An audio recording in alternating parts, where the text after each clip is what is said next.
I hope this will be much better. I hope this will be much better in terms of our reception. All right, all right, all right. That's good. That's good.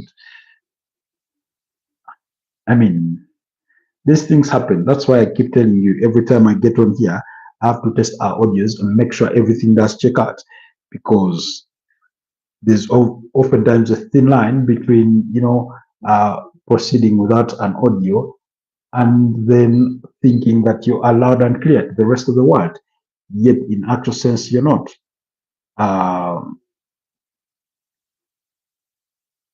Nico Gonzalez has been introduced. Hi, Emmanuel. Hi, how are you doing? Why are you joining us from this beautiful evening?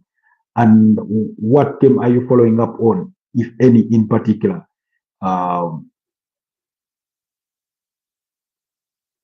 Emmanuel saying hi. I don't know from where. I don't know where Emmanuel is joining us from, but it's a pleasure to have you. Emmanuel Ifyenyi. Is that a Nigerian name? Emmanuel Ifyenyi. Is that a Nigerian name? Correct me if I'm wrong, but it does sound like one. But I don't want to be overly assumptive that it is of such of a nature. But yeah, it's good to have you on the podcast.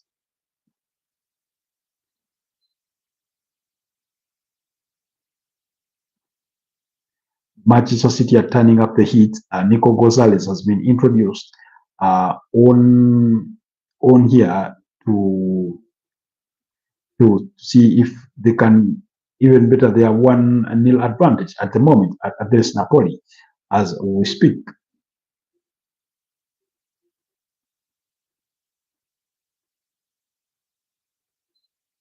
But it's like I said, it was always going to be a whole mountain to climb for Napoli. As soon as they went down to 10 men, a red card that I thought was harsh in its nature. Just defender doesn't get the ball, denies a goal scoring opportunity. It's outside the area, no penalties, of course. So there's no way you go for double jeopardy kind of rule and things like that. So yeah, unfortunately, it is what it is. They did find themselves down to 10 men, and they've had to sort of grind it out, and they felt their foot for the better part of the first half, and then coming into the second half, because it wasn't until the 56th minute that they conceded through a header by Brad Erling Haaland, who lashed onto a flick of a pass from Phil Foden to give Manchester City the lead in today's fixture. I'm still struggling to have a site loaded here, but I mean, that's part of the hustle. Like I keep telling you guys, when we are following these updates, my feed is usually a minute or so behind because of poor bandwidth. Meanwhile, Barcelona themselves have a 1-0 lead against Newcastle. Guess we need to update that on our calendar. Sorry, on our schedule. That goal coming through Marcus Rashford 2 minutes after Manchester City had found the back of the net through Marcus Rashford, thanks to the assist from Jules Koundé. So yeah, that is equally happening. So I guess we should update our headline to say 1-0 in favor of Barcelona. Remember, I told you it wasn't going to be an easy game in our preview. For those of you that were part of the morning broadcast, I did mention that it was never going to be an easy game for Barcelona, and that Newcastle were going to give them a run for their money. Although I thought that if it doesn't end in a 2-2 draw, then Barcelona should be able to edge it. While I thought it would be a high-scoring fixture, it's been disappointing so far. Only one goal in the game after 16 minutes. For the game against between Napoli and Manchester City, my prediction was a 2-1 victory for Napoli, but it's already 2-0 in favor of Manchester City because Napoli are down to 10 men. Of course, when you're making a prediction, you can never envision such a thing as a red card, more so one that comes in as early as the first half that sort of alters the fortunes of the game. But it is what it is. and it's basically that. But Manchester City do have themselves, the second goal just as we speak. 64 minutes played, and 66 minutes played, and they already have 2 goals. So they were on the verge of winning this one, without a doubt, without a doubt. Because I do not see a way back for Napoli after conceding the second on the night. You just can't see a way through for them. They played well, really. They defended well. The goalkeeper was immaculate, the Napoli goalkeeper. But Jeremy Doku, the man on target in the 65th minute of the game for Manchester City, how he dances through that box, through the defense, and he manages to, literally pass that ball through, I think, the legs of the goalkeeper into the back of the net. And Pep Guardiola couldn't be happier. He beats him under pressure. He beats him under enormous pressure. Jeremy Doku doesn't score as often as you would want him, but he's a player. He can be a very, very impact player, and today is one of those nights for him. He's on the score sheet.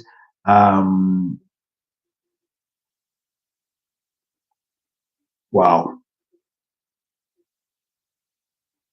The way, I mean, defenders were just afraid of touching him because they knew anything like a slight touch on him would have possibly culminated into a penalty, and the last thing they would want is perhaps consider a red card or consider a penalty.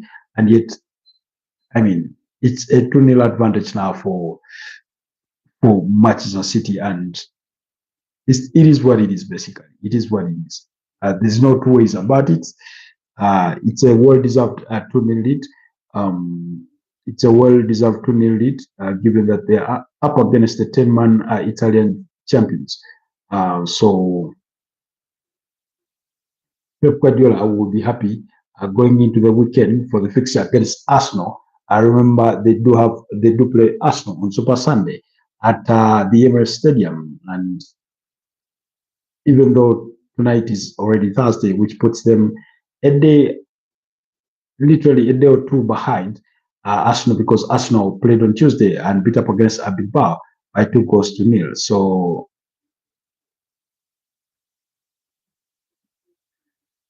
and having conceded the second, you sort of feel that Napoli could concede the third, because I don't know, you defend deep to limit the damage. Meanwhile, Marcus Rashford is at it again against Newcastle, scoring his second on the night. It's a burst for Marcus Rashford in that game. His all smiles, having the impact that he would have desired coming into this game. Thomas Tuchel in the stands at St. James's Park, watching on as Marcus Rashford, scores his second on the night. It's a shot from distance from outside the area, goes on his strong right foot and fires that ball into the top corner, really beyond. Looks like the ball does kiss the inside of the crossbar before finding the back of the net. It does kiss on the inside of the crossbar before hitting the back of the net. And beautiful goal. What a beautiful goal for Marcus Rashford there, scoring to make it 2-0 in favor of Barcelona. Remember, he did score to make it 1-0, and subsequently his own target yet again to make it 2-0 in favor over the visitors today. Can Newcastle bounce back?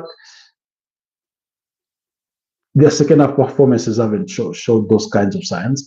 It's a game that we are following on the fringes of this game between Manchester City and Napoli. Jeremy Doku being substituted off. If you are following the conversation and find that some of the updates are slightly behind, please bear with me. It's due to low bandwidth that I do have to contend with to make sure I bring you the updates. So there's a bit of a lag in my feed. But Savinho has come on for Jeremy Doku in that for Manchester City. We're talking about Savinho, a player who almost joined Tottenham Hotspurs during the transfer window, while Barcelona also made changes with their own, bringing on Ferran Torres. For who? I'm trying to find out who he's replaced on here. Manchester City continue to probe for a third, but Napoli defend well, really have defended well. I mean, staying in this game, staying 2-0, only being 2 goals behind against a team like Manchester City, who can be very lethal on the attack. When they have brought Erling Haaland, Jeremy Doku is just gone off, and then they bring on Savinho, Phil Foden, Tijani Reanders, Bernardo Silva, Rodri, or Rodrigo Cascante, John Stones. Okay, not John Stones, but that composition of quality of good players. Gianluigi Donnarumma has barely had much to do on the other side because things are not happening for Napoli the way they would have hoped for. Maybe I think coming into the second half, the plan must have been that perhaps they do try and get in the right areas, try and win a free kick or two here and there, and then maybe they can snatch away header and things like that.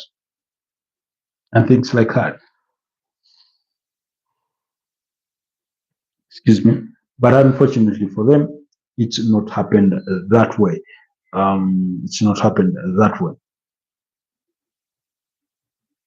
Rasmus Højlund among was withdrawn for Lobotka off, Højlund off, Anguissa off for Napoli as they swap out to bring in some fresh legs. Elmas, Billy Gilmore, and Neres. Those are the players that have come on for Napoli in this game.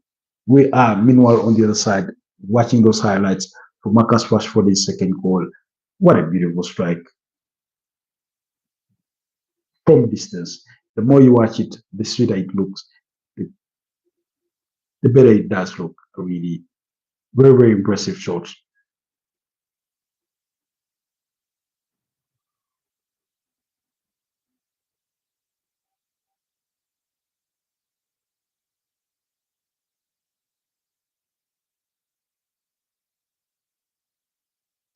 Meanwhile, today, Jose Mario Felix Mourinho was confirmed as the new Benfica manager, where he did start his coaching career, I think, back in 2000. He had a spell with them before moving on.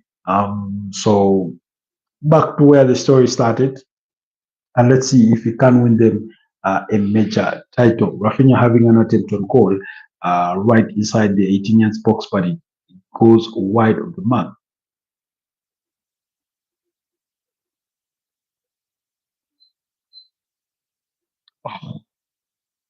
I mean, by the way, Rafinha plays is like the opposite player of Arjen Robben, the way he sometimes deploys himself on the left wing. He likes to go at the extreme line to sort of expand that field. He goes way wide, almost to the touchline. Almost becomes sometimes invisible. But for those that play with him, they know that once you switch play into that channel, he's always there waiting for that ball to make a run and that into the inside of the box on his stronger foot, which is the right foot, and have that shot on goal, which he does so many times and almost always gets away with it. Sometimes his shots go wide, but at least you can never fault him for a lack of effort. So for those of you that do remember, prime Arjen Robben, specifically while playing for Bayern Munich, when they were, filling the wings with Frank Ribery on the other side, he would always caress or hug the sort of the touch line or the line, almost absent, almost lacking somewhere in the shadows until you see a ball played in his way or in his direction. Then suddenly you see him burst into speed. On that side of the pitch, and then before you know it, he's darting into the box, he's creating an assist, or he's firing that ball into goal. Anyways, so yeah, that's Rafinha these days. That's modern day Rafinha. Spinazzola, brilliant player for Napoli.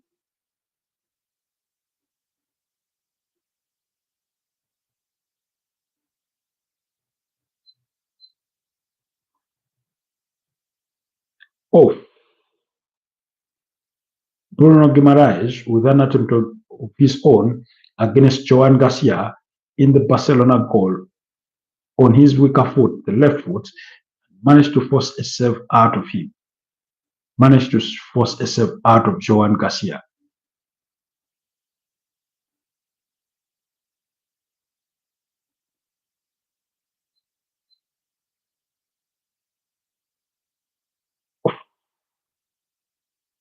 Marcus Rashford with a beautiful run, but he just couldn't finish it off well. He just couldn't finish it off well. That last touch sort of overran the ball in a way, and he couldn't get to that ball. He couldn't get to that ball. Meanwhile, Kieran Trippier seems to be cramping. I mean, it's understandable. After 76 minutes of play, you sort of expect it. Oh, that final touch betrayed Marcus Rashford, but he had made a brilliant run into the area. You would think he would have attempted going for the hat trick, you know.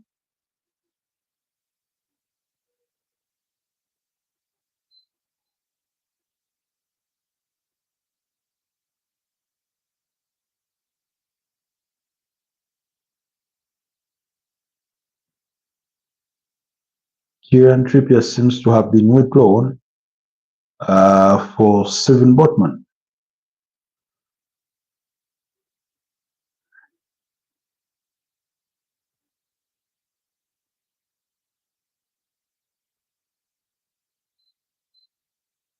Steven Botman has come on for Kieran Trippier.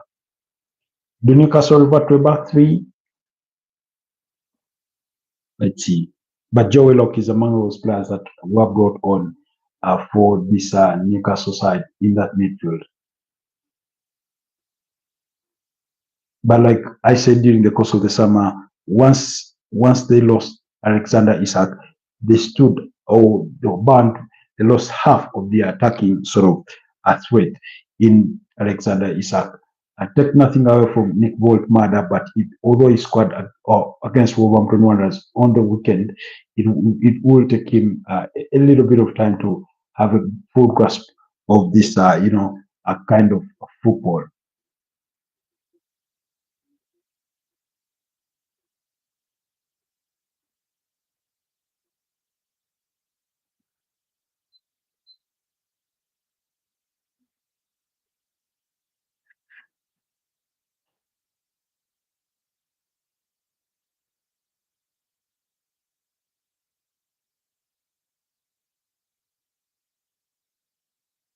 Dani Olmo among those being brought on for Barcelona, while on the side of Manchester City, Nathan Ake and Oscar Bob are among those that are being brought on.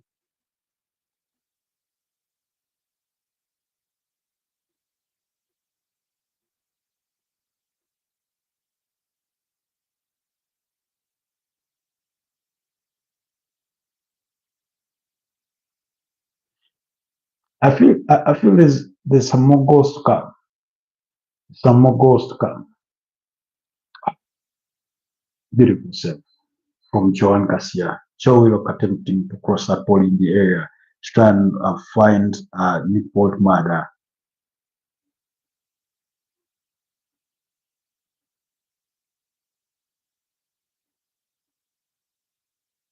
In one of these two games between Manchester City and Napoli, and then Barcelona and Newcastle, I feel we still have another goal or two to come from some of these sides. And in the Newcastle Barcelona game, you constantly feel that it could come from Barcelona. While on this side, you feel that it could come from Manchester City. I mean, Tijan Reinders having a brilliant game of football today. Are really, I mean, Napoli have really tried to grind it out. But I mean, it was always going to be a whole mountain to climb once their captain received a red card in as early as the opening stanza of the game. So it's one that was bound to happen.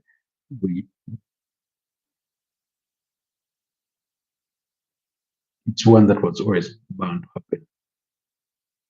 Jeremy Enders being taken off, one of those players that Arsenal will have to worry about as they host Manchester City over the weekend. Excuse me.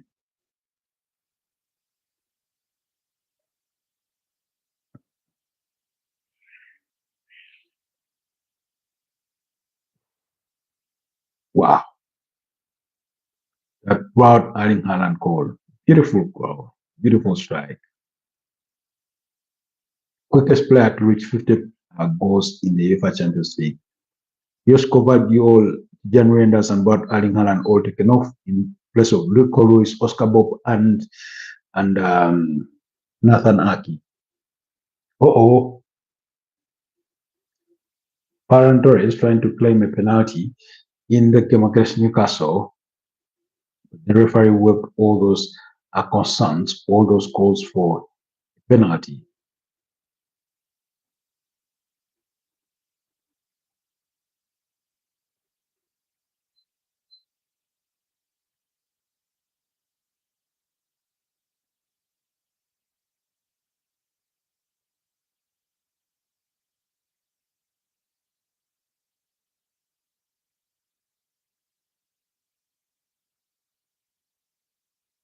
"22 attempts on goal for Manchester City versus Napoli's on 1. 7 shots on target, 2 goals scored." I mean, it tells you the kind of dominancy that Manchester City have had in this game. But like I said, uh, it's not a surprise given the fact that, you know,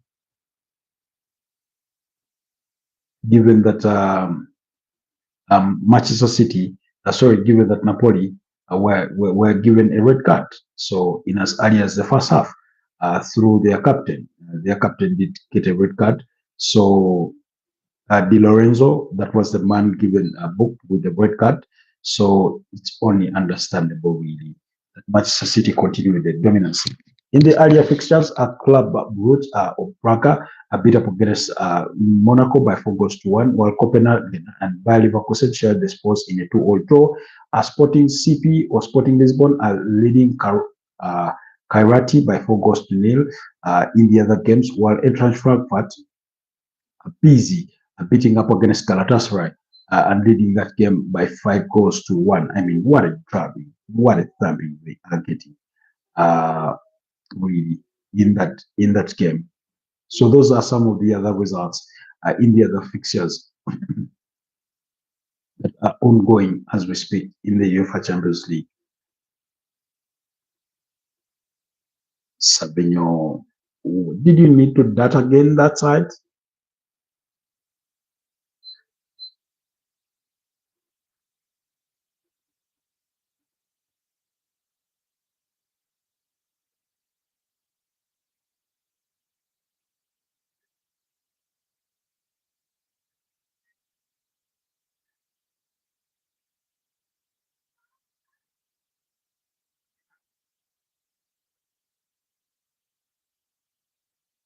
Oh, go ahead.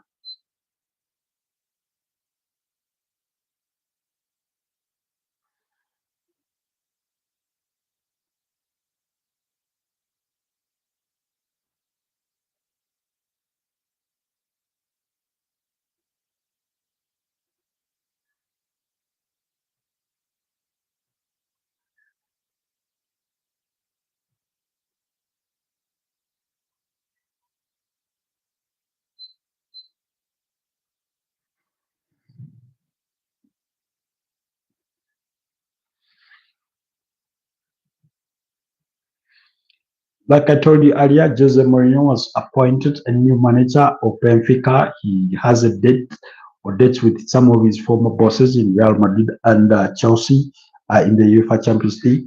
So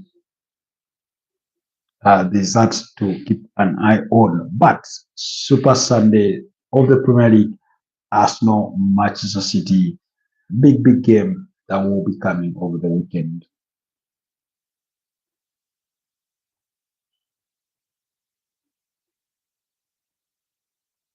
It may come a little too early for the likes of Bukayo Saka, Kai Havertz, and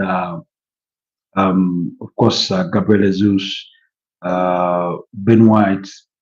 But we know for a fact that the likes of Christian Norgard, the likes of William Saliba have made it back. He was on the bench in the 2-0 victory against Athletic Bilbao in the UEFA Champions League on Tuesday night, even though he remained an unused substitute. But Christian Mosquera had a stellar performance in that game, so it didn't necessitate that Arsenal make the change. But I do expect William Saliba to slot back into that starting 11. I mean, if they are to have a chance against both Erling Haaland, who almost always manages to score against Arsenal side.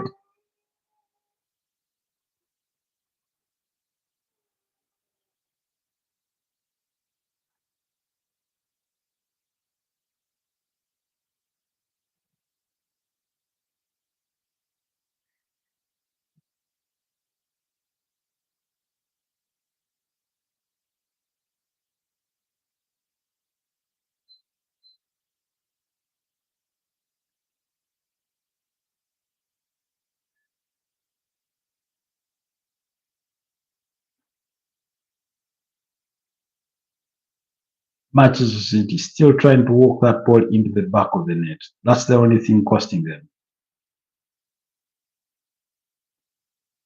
If they did fancy themselves to go for distance, maybe, just maybe, they could beat this Napoli goalkeeper from distance.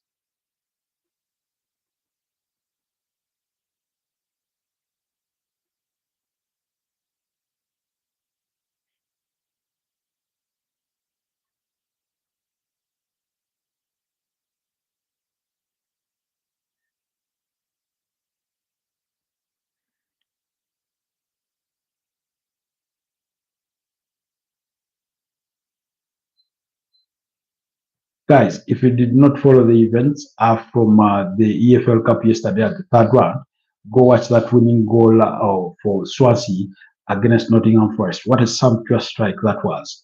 Go check it out. It's one that you really enjoy to watch. It's one that you really enjoy to watch.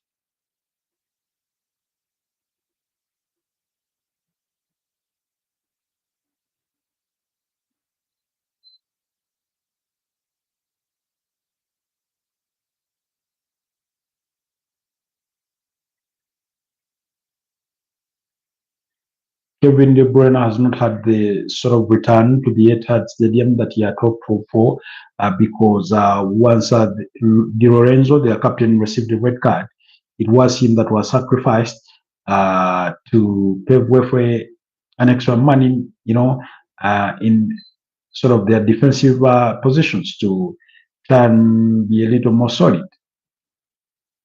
Sort of similar to what happened in the 2006 Europe Champions League final when the goalkeeper, that was Jens Lehmann, was given a straight red card. Then Robert Pires was sacrificed to bring on Manuel Almunia. So once a team gets a red card in a defensive area, usually it's one of the attacking players that will be sacrificed to create room or to fill that void that is left by the previous player. You know,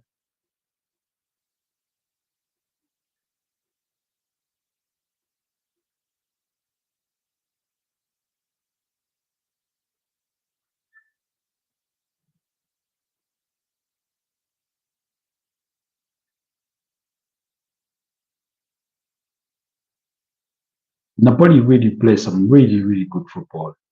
The team that is a madness, they played really well overall. Yes, those lapses in defense were bound to happen because you get overrun, you get tired. Uh, Playing with a one-man disadvantage is not an easy ask, you know. especially against a team like Manchester City that pass that ball to tire you out, really, that make you just shadows almost.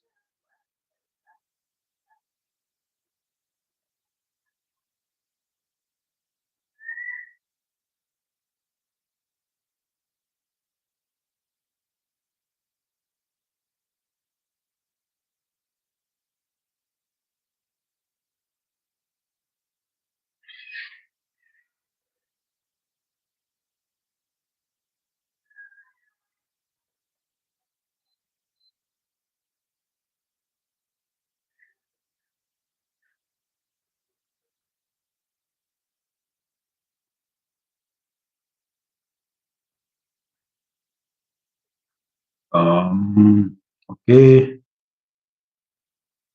Newcastle trying to conjure out something. What a beautiful pass. And it's a goal. Anthony Gordon pulls one back for Newcastle. Beautiful goal. Beautiful counter attack in football. And they pull one back. They pull one back. I always knew it was going to be a high scoring fixture. I always thought that Newcastle could get a goal in this one. And I was just telling you that it increasingly looked like there was a goal coming in one of these two games, the one between Barcelona and Newcastle, and the one between Napoli and Manchester City. And fortunately, it's come in that one of Newcastle versus Barcelona.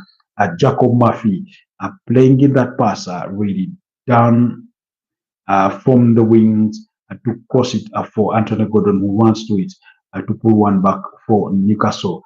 For a team that almost pushed Liverpool to the wire before conceding that sort of losing goal, thanks to Rion Gomoha. Maybe they could still fight it out. We are headed into at the time. Can they find an equalizer? I'm not convinced that they have the time for themselves to find the equalizer. While it may not take 10 seconds to concede a goal, I know for a fact that the overall kind of momentum they've had in the second half does not seem to suggest that they can go ahead and find an equalizer. But you can never say never. Never rule out anything in football. Anything is anything can happen really.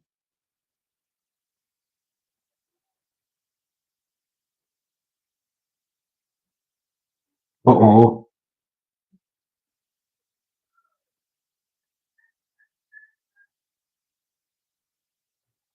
Napoli almost conceded possession in a very, very dangerous area. But our game is as good as done and dusted.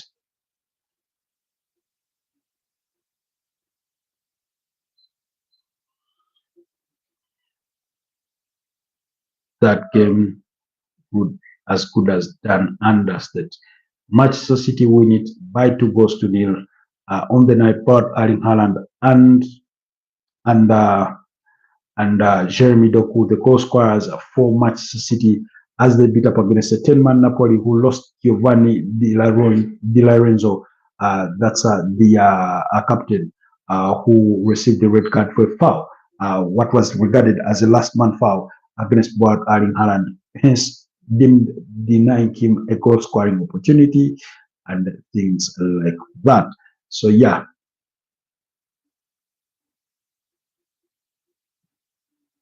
On the other side, elsewhere, um, Barcelona and Newcastle still tussle it out.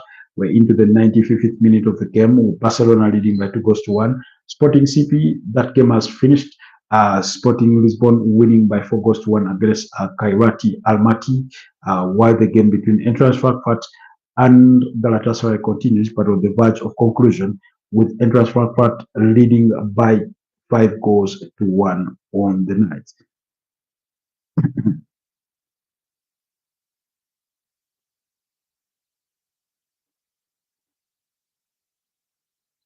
So,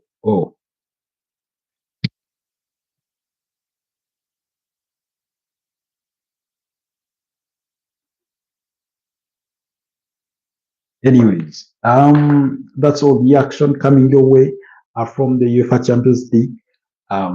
This is match day 1. Still, it's day 3 of match day 1. I remember it all kicked off on Tuesday. Then yesterday and then today, we saw Liverpool leave it late against Atletico de Madrid, winning by 3 goals to 2. That goal scored by Virgil van Dijk. You know, and here we are concluding match day one. We will have a look at the UEFA Champions League table as things do look in regards to what that table should look like after match day one. Not that there's a lot that should be expected, because usually all teams are expected to play 8 games at this group stage that that is graded in a one table format. Table has 36 teams, and the top 8 do qualify directly to the round of 16, and then the teams that finish between 9th and 24th go for a playoff round, which then to decide the other facet or component of 8 teams that then go to meet the earlier round teams that finished within the top 8 in the first place to complete or to form the round of 16 knockout round in this season. Sorry, in this new format of the UEFA Champions League. So that's it on that regard.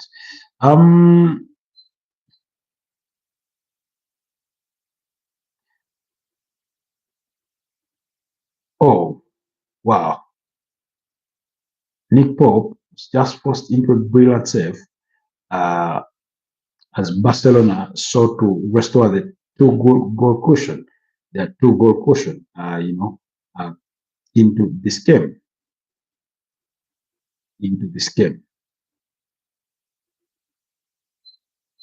But yeah, it's almost getting done and dusted. It's almost getting done and dusted. We're already into the 97th minute of the game, and yeah,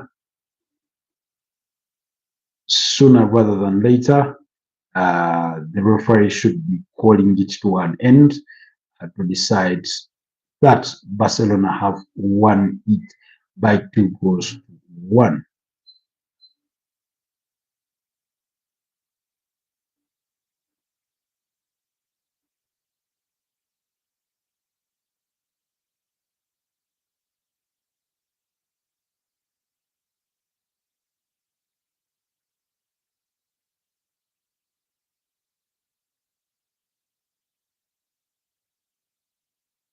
Barcelona busy trying to see out the clock.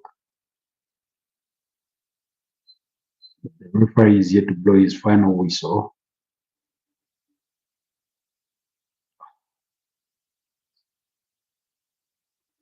Casado receives a yellow card for dragging somebody onto the floor.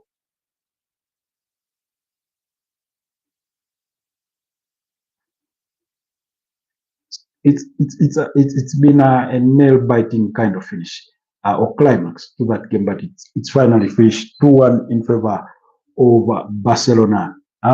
Like I said, my prediction had been a 2-all draw, but I did mention that if there was one team to win it, I did tilt towards Barcelona winning the fixture by 3 goals to 2 or 3-1 thereabouts, and I'm glad it did not disappoint. Then the game between Manchester City and Napoli, it's one where we did not get the right victor. My prediction had been a 2-1 victory for Napoli, but they've been beaten by 2 goals to 0. Like I said, Giovanni Di Lorenzo, the Napoli captain, was given a red card for a foul against both Erling Haaland. For the other fixtures, we had stayed away from predictions, but that's basically it after match day 1 of the of the new season of the UEFA Champions League. So now we can have a look at what the table looks like overall. Like I said, following today's results, big results for teams like Sporting CP, teams like Braga, then Frankfurt. Now Frankfurt lead the pile, given that they've scored 5 in today's fixture against Galatasaray. So it's Eintracht Frankfurt leading the pile, PSG, Club Brugge, Club Braga, then Sporting CP, Union Saint Bloise, they are in 5th place, Bayern Munich in 6th, Arsenal in 7th, and Inter Milan in 8th, all with 3 points. Of course, that's the top 8, but Manchester City, Qarabag, Liverpool, Barcelona, Real Madrid, Tottenham Hotspurs do complete the 14 teams that have won all their opening fixtures of match day 1, and then subsequently you have teams like teams with 1 point, teams like Borussia Dortmund. These ones shared the spoils with Juventus in a 4-all draw. Juventus follow Bayer Leverkusen, Bodo Glimt, Copenhagen, Slavia Praha, Olympiacos, and Pafos are complete at the top 22, while those with that have lost all their opening fixtures include Atlanta from the bottom. This is from the bottom to the 25th place.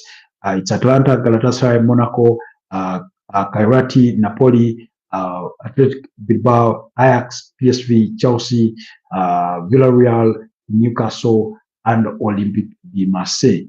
Like I said, the match day 2 will come, I think, around September 30th. That is when match day 2 will come, and the fixtures you should expect will be Kairati will host Real Madrid. Told that Real Madrid have to take a 12-hour flight to, I think, Kazakhstan, where that game is supposed to be played. Then Atlanta will take on Club Brugge. Marseille will be up against Ajax. Inter Milan will take on Slavia Praha. Chelsea will be up at home against Benfica, while Galatasaray will host Liverpool. I expect Liverpool to win that game, by the way. Pafos will host Bayern Munich. Bayern Munich to win that one. Bodo Glimt will be up against Tottenham Hotspur. I stand to be corrected, but did Bodo Glimt meet Tottenham Hotspur in the UEFA Europa League last season? No, maybe that was the UEFA Conference League. Anyways, Atletico de Madrid will take on Eintracht Frankfurt, but Qarabag will be up against Copenhagen. Those will be Wednesday fixtures. Then Union Saint Bloise will be up against Newcastle. Monaco will take on Manchester City. Monaco will be at home. Dortmund will entertain Athletic Bilbao, while Napoli will host Sporting CP. Juventus will be up against Juventus will be up against Villarreal, while Arsenal will welcome Olympiacos. Barcelona will be at home against PSG. That's on match day 2. Big game to look for too. And then Bayer Leverkusen will be up against PSV and Hoven. So those are among the big games to look for too on match day 2.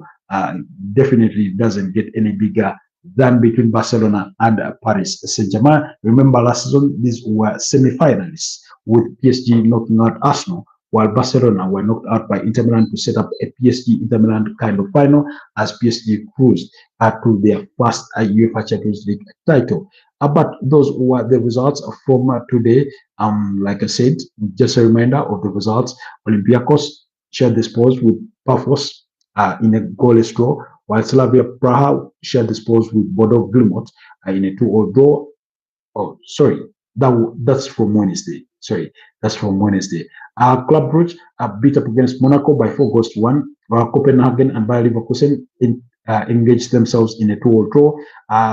Eintracht Frankfurt beat up against Galatasaray by 5-1, while Manchester City have just beaten up against Napoli by 2-0.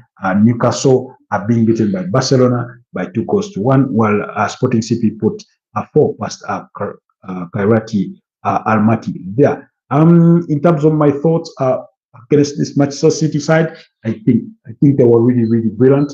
But that red card did them all the favors that they needed to outcompete Napoli in the evening. That's the feeling. They had a majority of 7 shots on on target. Of course, they had 8 off target versus Napoli's 1 shot on target. So you can see that Gianluigi Donnarumma remained a less troubled man throughout the night. Overall possession was 69 compared to 31% of Napoli. Then corner kicks were 9-2. Offsides were 1-all. All that tells you the kind of dominancy that Manchester City had. Crosses were 27 for Manchester City compared to 5 for Napoli. Goalkeeping saves were 1-5 in terms of Gianluigi Donnarumma, what he had to do while the Napoli goalkeeper had to make as many as 5 saves. So it was an overall dominancy for Manchester City, one that we pretty much expected as soon as Giovanni Di Lorenzo was given that red card. Tijani Reinders, I thought, had a very, very beautiful performance on the night because they did start with that sort of kind of single pivot, whichever way you want to slice it. Then, okay, with Phil Foden on the sides, Jeremy Doku on the other, Tijani Reinders and Bernardo Silva in the mix of that midfield, and Bart Erling Haaland leading the lines. While Ruben Diaz, Joshko Vadio, Nico O'Reilly, and Kushanov did start at left back and right back and centre backs respectively, and Gianluigi Donnarumma in goal. On the side of Napoli, it was Vanja Milinkovic Savic. That's the goalkeeper. Had a very, very good night. But Giovanni Di Lorenzo, their right back, got that red card. Did start as well as some Beukema, start Alessandro, and then Spinazzola completed the defense. Lobotka in that midfield, Kevin De Bruyne, Scott McTominay, Anguissa, Matteo Politano, and Rasmus Hojlund, pretty much as we had expected that lineup. But that red card really, really did outdid Napoli. Manchester City have some injury concerns to worry about, but like I said, their next game will be up against Arsenal over the weekend on Super Sunday. We'll sort of get to discuss more to try. We'll get to digest some of these results tomorrow, but also get to have a run through the fixtures that will be coming our way as far as the weekend is concerned, especially in the Premier League and the Spanish Liga and beyond.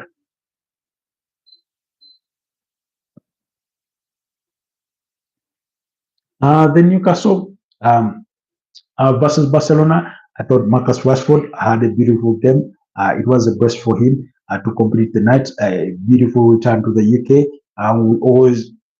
We always figured or envisioned that Marcus Rashford was always going to be a player that will be an impact player that will have an impact on this Barcelona side. And I can only imagine the feelings of Pedri, one of our usual suspects on the channel, what he must be feeling after that press for Marcus Rashford that has guided them to a winning start in this new UEFA Champions League campaign. Of course, Anthony Gordon could only manage to pick what turned out to be a consolation for Newcastle with Jacob Murphy. Take nothing away from Newcastle. I thought they really, really competed well in that midfield, but at the end of the day, it was not going to be their day. In fact, they had the better shots on target. They had 5 compared to Barcelona's 4. Shots off target were 1 for Newcastle and 9 for Barcelona. So that tells you about the dominancy. An overall 60% ball possession compared to Newcastle's 40. Corner kicks were 6 in favor of Newcastle compared to Barcelona's 4. But really, that ball possession tells you a little bit about the overall dominancy that Barcelona had, but it wasn't the kind of dominancy where you think that Newcastle sort of lived their life by a whisker in terms of being on the verge of losing that game. Overall, it was a little bit balanced, and I did say that if Newcastle were to have, a chance or an opportunity to get something out of this game, that their midfield had to be flawless. That's Jolinton, Sandro Tonali, and Bruno Guimaraes. Well, at the end of the day, they've been outsmarted, and yeah, that's what you get with this Barcelona side. Frankie de Jong, Pedri in that midfield, they really, really hard composition to survive. Then Marcus Rashford, Fermin Lopez, Rafinha, and Robert Lewandowski are starting in those positions. Of course, Gerard Martin, Pau Kubasi, Ronald Araujo, Jules Kounde, and Joan Garcia completed Barcelona starting 11, while Clan Trippier, Fabian Shadan Ban, Tino Livramento, Nick Pope, Anthony Elanga, Harvey Barnes, and Anthony Gordon all started for this Newcastle side. It was a Nick Wolf matter. Apologies for that one, but he did come on for Harvey Barnes. So it wasn't Nick Volkman that started. But yeah, beautiful result there between the two sides. The first time the two sides had met was back in 2002, and Barcelona beat up against Newcastle. by 3 goals to 1. By 3 goals to 1 for that fixture.